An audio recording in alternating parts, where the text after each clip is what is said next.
O leite passou a ser um dos produtos mais caros, mas também um dos mais vendidos. Só que tem um detalhe que muita gente não sabe. Os nutricionistas alertam que o valor nutricional é bem diferente entre os leites diferenciados. Por exemplo, integral, semidesnatado, desnatado, sem soro nenhum. Quer entender melhor para você saber o que comprar e não jogar dinheiro fora e garantir a saúde da sua família? Bruno Guerra conta pra gente. Em Maringá, o valor do litro do leite está chegando a R$ 7,00. E com isso, quem tem ganhado espaço nas prateleiras é o soro do leite. Na cidade, encontramos diversos produtos que têm o soro na composição, como parte dos ingredientes. O objetivo com o soro do leite é tentar diminuir o valor do produto. Mas aí muita gente pode ficar na dúvida. Afinal, o que é esse soro?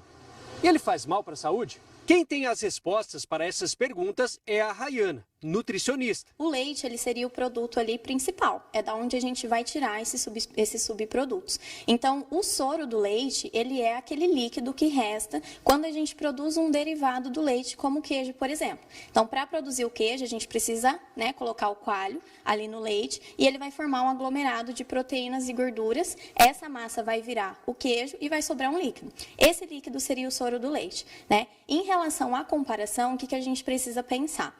A gente tem o leite, que seria o produto principal, e a gente teria tirando uma certa porcentagem, uma quantidade daquele leite. Então, nunca que a gente vai ter as mesmas proteínas, os mesmos nutrientes que a gente teria no leite, no soro também. O menor valor do mercado também traz um menor valor nutricional.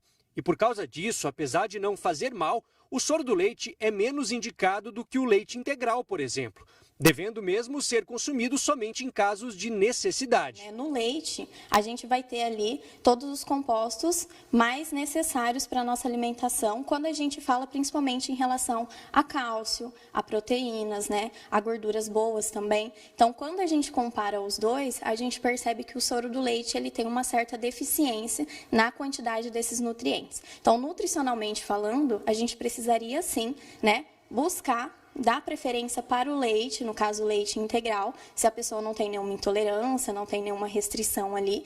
E no caso do soro do leite, a gente acabaria, optando só num segundo caso mesmo, se não fosse possível, às vezes, tá adquirindo leite por conta até da questão, do valor que a gente vê hoje aí, como que as pessoas estão, às vezes, tendo que buscar alternativas. De acordo com este economista, são vários os fatores que levaram à alta no preço do leite. Entre eles, a guerra na Ucrânia, a produção de insumos e o valor do combustível. O conflito que existe, a guerra entre a Ucrânia e a Rússia, é um dos fatores importantes. De um lado, porque eles são dois produtores poderosos e fortes a nível mundial de commodities, como, por exemplo, o milho, que é base de ração, certo?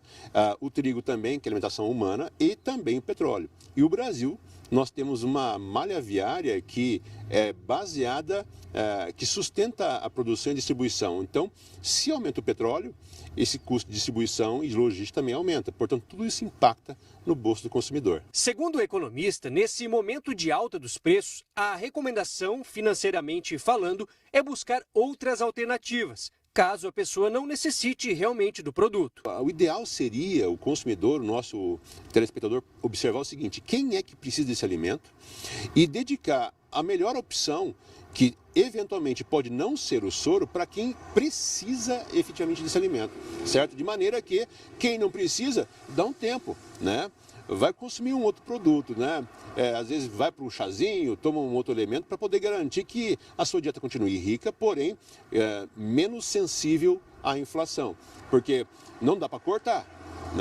mas tem alternativas. Eventualmente, a dona de casa ou a pessoa que está em casa ali fazendo a sua alimentação vai ter que aprender a fazer um bolinho sem leite, mas ainda assim vai continuar comendo e vai continuar bebendo, Só precisa realmente dedicar um pouco mais de esforço pensando em dar a melhor opção de alimentação nutricional e financeira para quem precisa disso efetivamente. A médio e longo prazo, a tendência é que os preços do leite e de outros produtos voltem a diminuir, mas não de maneira tão rápida quanto aumentar. Está tendo uma redução agora lenta, porém consistente em relação aos preços de matéria-prima. O milho, por exemplo, estava muito mais caro até março desse ano e vem caindo lentamente. Então, os custos disso tendem a ser também menores na sequência para o produto. Mas tem uma curva, né? Demora um tempo até que isso aconteça, porque não dá para simplesmente repassar um preço mais baixo, porque eu já absorvi custos anteriormente. Então, até que isso consiga diluir e entregar um leite mais barato, demora um pouquinho de tempo. Eu estou vendo aqui o que ele está falando, e infelizmente né? Eu ia fazer até o comentário, eu já estava pronto para fazer o comentário na hora em que ele acabou falando sobre essa redução dos preços, porque a gente, para aumentar os preços é muito rápido, é impressionante. De repente, pum, o preço do mercado subiu, o preço do combustível subiu, o preço nas lojas vai lá em cima. Mas de repente você vê uma redução da taxa de juros, a decrescente dos preços, mas você não vê esse decréscimo na gôndola, né? Eu estava falando com a nossa diretora sobre o leite sem lactose. Nós vimos ali várias situações. Mas o leite sem lactose, você pode perceber, reduz o preço do leite de outros tipos, tanto integral, semi-desnatado. Mas o sem lactose, que é o que muita gente precisa, que é questão de saúde, aí esse não baixa. Sabe por quê? Porque sabe que o cidadão que vai tomar o leite e que precisa ser sem lactose vai pagar o preço que for, senão ele não vai tomar. E é essa a realidade, né? A gente está vendo que cada dia mais é o povo que está pagando por tudo. É a alta de preços, é a criminalidade, é o cidadão tendo que se proteger atrás de grades dentro das próprias casas. Daqui a pouco a gente não come, não dorme, não toma banho, não vive, né? Do jeito que a gente está indo, a gente precisa, o povo precisa acordar. O povo, eu sempre falo, parece redundante, mas um dia eu consigo colocar essa frase na cabeça das pessoas. Homens fracos criam tempos difíceis, só que tempos difíceis criam homens fortes. E para criarmos tempos melhores com esses homens fortes, nós precisamos ter esses homens nos cargos importantes, seja no governo federal, no Supremo Tribunal Federal, em locais onde leis são formatadas. E assim a gente volta a ter uma sociedade forte. Caso contrário, a gente vai continuar vivendo tempos difíceis, lamentavelmente. Chegou a hora de dar